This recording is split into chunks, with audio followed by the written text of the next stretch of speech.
बोलिए दुर्गा महारानी की जय। तृतीयो अध्याय दुर्गा सप्तशती।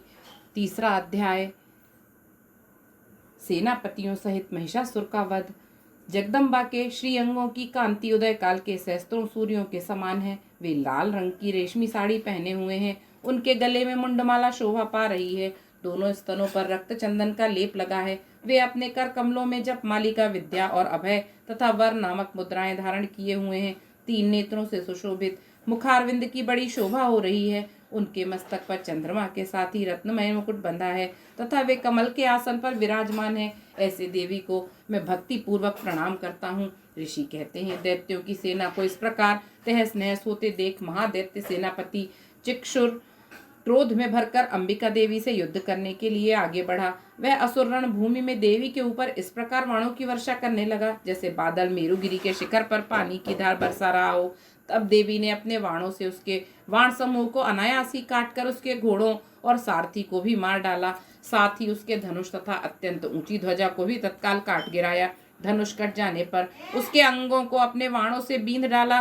धनुष, रथ, घोड़े और सारथी के नष्ट हो जाने पर वह असुर ढाल और तलवार लेकर देवी की ओर दौड़ा। उसने तीखी धार वाली तलवार से सिंह के मस्तक पर चोट करके देवी की बाईं भुजा में बड़े वेग से प्रहार किया। राजन, देवी की बाह पर पहुंचते ही वह तलवार टूट गई। फिर तो क्रोध से लाल आंखें करके उस राक्षस ने शूल हाथ में लिया और उसे उस महादैत्य ने भगवती भद्रकाली के ऊपर चलाया। वह शूल आकाश से गिरते हुए सूर्यमंडल की भांति अपने तेज से प्रज्वलित हो उठा।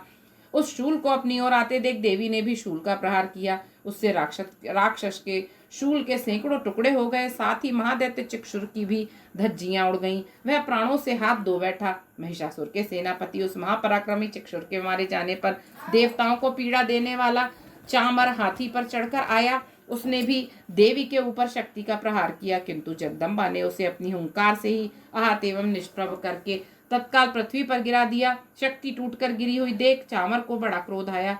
अब उसने शूल चलाया, किंतु देवी ने उसे भी अपने वाणों द्वारा काट डाला।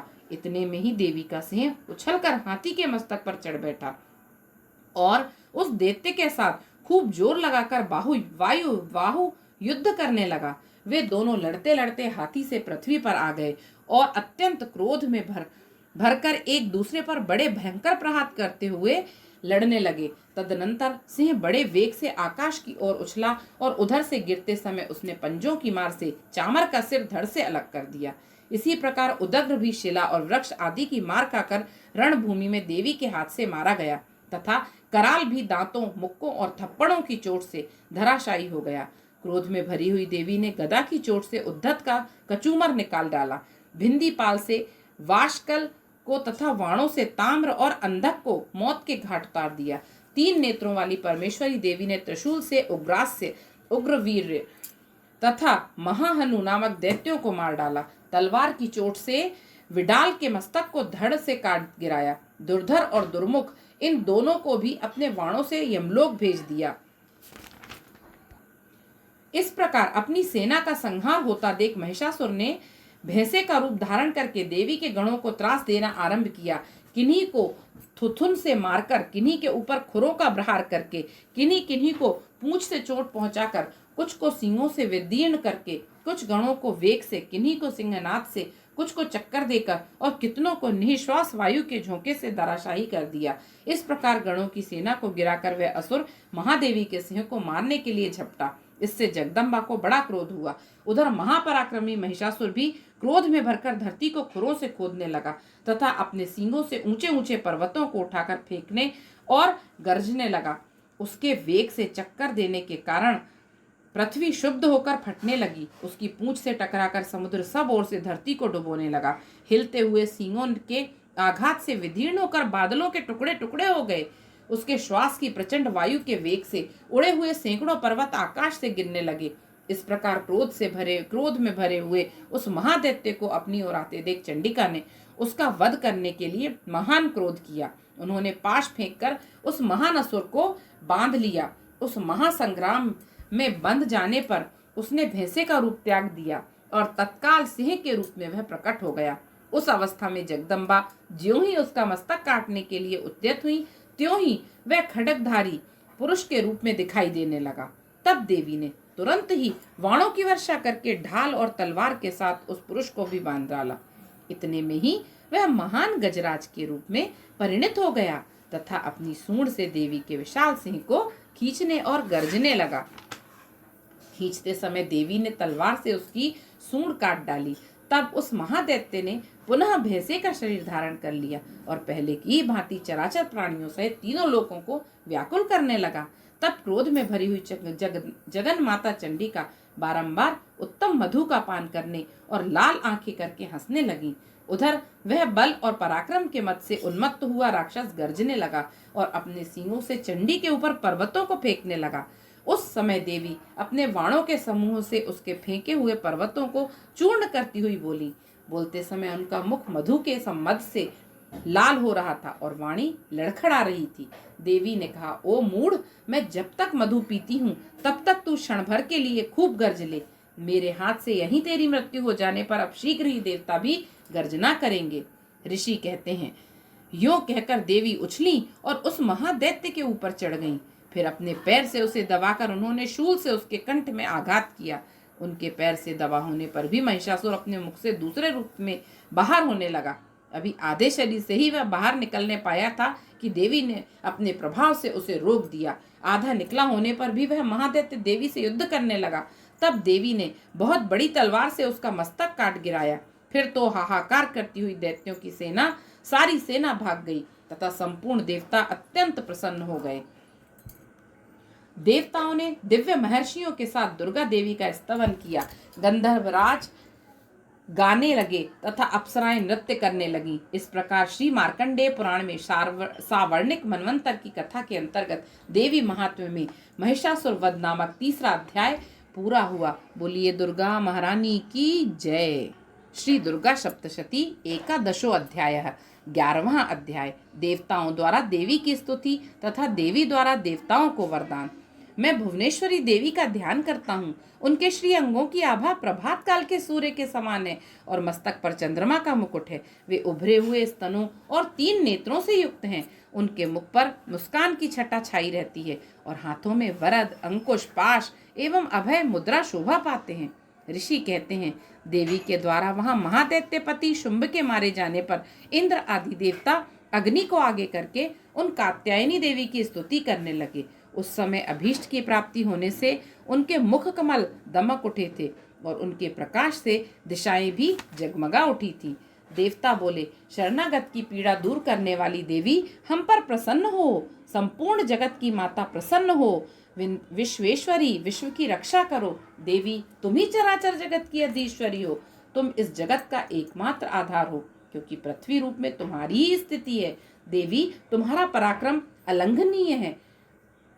तुम ही जल रूप में स्थित होकर संपूर्ण जगत को तृप्त करती हो। तुम अनंत बल संपन्न वैष्णवी शक्ति हो।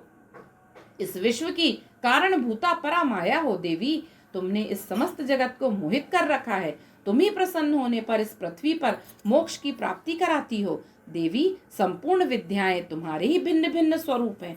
जगत में जितनी स्त्रियां हैं वे सब तुम्हारी ही मूर्तियां हैं। जगदम्ब, एकमात्र तुमने ही इस विश्व को व्याप्त कर रखा है। तुम्हारी स्तुति क्या हो सकती है। तुम तो स्तवन करने योग्य पदार्थों से परे एवं परावाणी हो। जब तुम सर्वस्वरूपा देवी स्वर्ग तथा मोक्ष प्रदान करने वाली हो, तब इसी रूप में तुम्हारी स्तुति हो गई। तुम्हारी स्तुति के लिए इससे अच्छी उक्तियां और क्या हो सकती हैं। बुद्धि रूप से सब लोगों के हृदय में विराजमान रहने वाली तथा स्वर्ग एवं मोक्ष प्रदान करने वाली नारायणी देवी, तुम्हें नमस्कार है। कला, काष्ठा आदि के रूप में से क्रमशः परिणाम अवस्था परिवर्तन की ओर से जाने वाली तथा विश्व का उपसंहार करने में समर्थ नारायणी, तुम्हें नमस्कार है। नारायणी, तुम सब प्रकार का मंगल प्रदान करने वाली मंगलमयी हो। कल्याणदायिनी शिवा हो। सब पुरुषार्थों को सिद्ध करने वाली शरणागत वत्सला, 3 नेत्रों वाली एवं गौरी हो। सब पुरुषार्थों को सिद्ध करने वाली शरणागत वत्सला, 3 नेत्रों वाली एवं गौरी हो। तुम्हें नमस्कार है। तुम सृष्टि पालन और संहार की शक्तिभूता सनातनी देवी, गुणों का आधार तथा सर्वगुणमयी हो। नारायणी, तुम्हें नमस्कार है।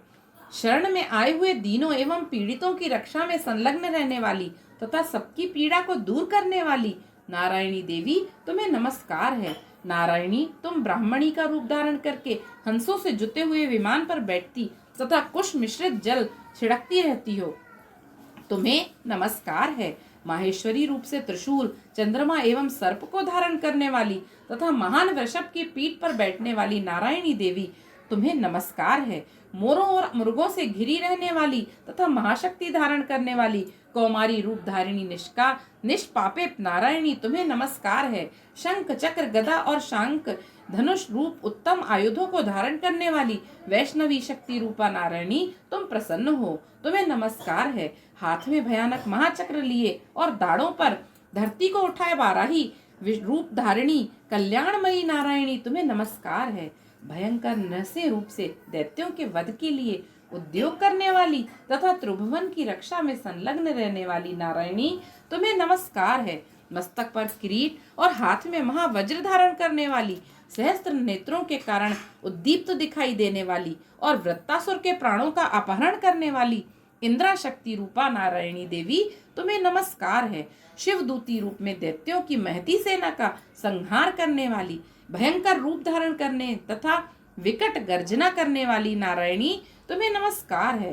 दाढ़ों के कारण विकराल मुख वाली, मुंडमाला से विभूषित मुंड मर्दिनी चामुंडा देवी, चामुंडा रूपा नारायणी, तुम्हें नमस्कार है। मुंडमाला से विभूषित मुंड मर्दिनी चामुंडा रूपा नारायणी, तुम्हें नमस्कार है। लक्ष्मी, लज्जा, महाविद्या, श्रद्धा, पुष्टि, स्वधा, ध्रुवा, महारात्रि तथा महा अविद्या रूपा नारायणी, तुम्हें नमस्कार है। मेधा, सरस्वती, वरा, श्रेष्ठा, भूति, ऐश्वर्य रूपा बाभ्रवी, भूरे रंग की अथवा पार्वती, तामसी, महाकाली, नियता, संयम परायणा तथा ईशा सबकी अधीश्वरी रूपिणी नारायणी, तुम्हें नमस्कार है। सर्व स्वरूपा सर्वेश्वरी तथा सब प्रकार की शक्तियों से संपन्न दिव्य रूपा दुर्गे देवी, सब भयों से हमारी रक्षा करो, तुम्हें नमस्कार है। कात्यायनी, यह 3 लोचनों से विभूषित तुम्हारा सौम्य मुख सब प्रकार के भयों से हमारी रक्षा करे, तुम्हें नमस्कार है।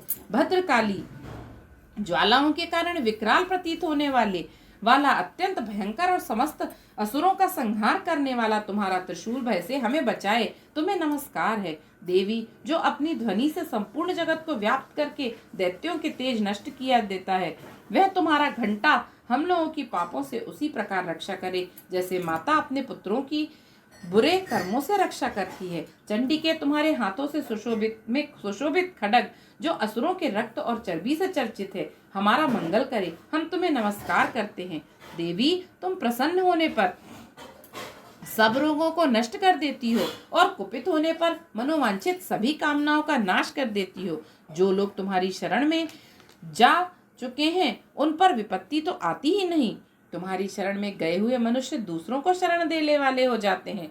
देवी अंबिके, तुमने अपने स्वरूप को अनेक भागों में विभक्त करके नाना प्रकार से के रूपों से जो इस समय इन धर्मद्रोही महादैत्यों का संहार किया है, वह सब दूसरी कौन कर सकती थी। विद्याओं में ज्ञान को प्रकाशित करने वाले शास्त्रों में तथा आदि वाक्यों वेदों में तुम्हारे सिवा और किसका वर्णन है, तथा तुमको छोड़कर दूसरी कौन ऐसी शक्ति है जो इस विश्व को अज्ञानमय घोर अंधकार से परिपूर्ण ममता रूपी गड्ढे में निरंतर भटका रही हो। जहाँ राक्षस, जहाँ भयंकर विष वाले सर्प, जहाँ शत्रु, जहाँ लुटेरों की सेना और जहाँ दावानल हो, वहां तथा समुद्र के बीच में भी साथ रहकर तुम विश्व की रक्षा करती हो। विश्वेश्वरी, तुम विश्व का पालन करती हो, विश्व रूपा हो, इसलिए संपूर्ण विश्व का धारण करती हो। तुम भगवान विश्वनाथ की भी वंदनीय हो। जो लोग भक्ति पूर्वक तुम्हारे सामने मस्तक झुकाते हैं, वे संपूर्ण विश्व को आश्रय देने वाले होते हैं। देवी, प्रसन्न हो। जैसे इस समय असुरों का वध करके तुमने शीघ्र ही हमारी रक्षा की है, उसी प्रकार सदा हमें शत्रुओं के भय से बचाओ। संपूर्ण जगत का पाप नष्ट कर दो और उत्पात एवं पापों के फलस्वरूप प्राप्त होने वाले महामारी आदि बड़े बड़े उपद्रवों को शीघ्र दूर करो। विश्व की पीड़ा दूर करने वाली देवी, हम तुम्हारे चरणों पर पड़े हुए हैं, हम पर प्रसन्न हो। त्रिलोक निवासियों की पूजनीय परमेश्वरी, सब लोगों को वरदान दो। देवी बोली, देवताओं, मैं वर देने को तैयार हूँ। तुम्हारे मन में जिसकी इच्छा हो वह वर मांग लो। संसार के लिए उस उपकारक वर को मैं अवश्य दूंगी। देवता बोले, सर्वेश्वरी, तुम इसी प्रकार तीनों लोकों की समस्त बाधाओं को शांत करो और हमारे शत्रुओं का नाश करती रहो। देवी बोली, देवताओं, वैवस्वत मनवंतर के 28वें युग में शुंभ और निशुंभ नामक 2 अन्य महादैत्य उत्पन्न होंगे। तब मैं नंद गोप के घर में उनकी पत्नी यशोदा के गर्भ से अवतीर्ण हो विंध्याचल में जाकर रहूंगी और उक्त दोनों असुरों का नाश करूंगी। फिर भयंकर रूप से पृथ्वी पर अवतार ले मैं वैप्रचित्त नाम वाले दानवों का वध करूंगी। उन भयंकर महादैत्यों को भक्षण करते समय मेरे दांत अनार के फूल की भांति लाल हो जाएंगे। तब स्वर्ग में देवता और मर्त्य लोक में मनुष्य सदा मेरी स्तुति करते हुए मुझे रक्त दंतिका कहेंगे। फिर जब पृथ्वी पर 100 वर्षों के लिए वर्षा रुक जाएगी और पानी का अभाव हो जाएगा, उस समय मुनियों के स्तवन करने पर मैं पृथ्वी पर अयोनिजा रूप में प्रकट होंगी और 100 नेत्रों से मुनियों को देखूंगी। अतः मनुष्य शताक्षी इस नाम से मेरा कीर्तन करेंगे। देवताओं, उस समय मैं अपने शरीर से उत्पन्न हुए शाखों द्वारा समस्त संसार का भरण पोषण करूंगी। जब तक वर्षा नहीं होगी तब तक वे शाख ही सबके प्राणों की रक्षा करेंगे। ऐसा करने से के कारण पृथ्वी पर शाकंभरी के नाम से मेरी ख्याति होगी। उसी अवतार में मैं दुर्गम नामक महादैत्य का वध भी करूंगी। इससे मेरा नाम दुर्गा देवी के रूप में प्रसिद्ध होगा। फिर मैं जब भीम रूप धारण करके मुनियों की रक्षा के लिए हिमालय पर रहने वाले राक्षसों का भक्षण करूंगी, उस समय सब मुनि भक्ति से नतमस्तक होकर मेरी स्तुति करेंगे। तब मेरा नाम भीमा देवी के रूप में विख्यात होगा। जब अरुण नामक दैत्य तीनों लोकों में भारी उपद्रव मचाएगा, तब मैं तीनों लोकों का हित करने के लिए 6 पैरों वाले असंख्य भ्रमरों का रूप धारण करके उस महादैत्य का वध करूंगी। उस समय सब लोग भ्रामरी के नाम से चारों ओर मेरी स्तुति करेंगे। इस प्रकार जब जब संसार में दानवी बाधा उपस्थित होगी, तब तब अवतार लेकर मैं शत्रुओं का संहार करूंगी। इस प्रकार श्री मार्कंडेय पुराण में सावर्णिक मनवंतर की कथा के अंतर्गत देवी महात्म्य में देवी स्तुति नामक 11वां अध्याय पूरा हुआ। बोलिए दुर्गा महारानी की जय।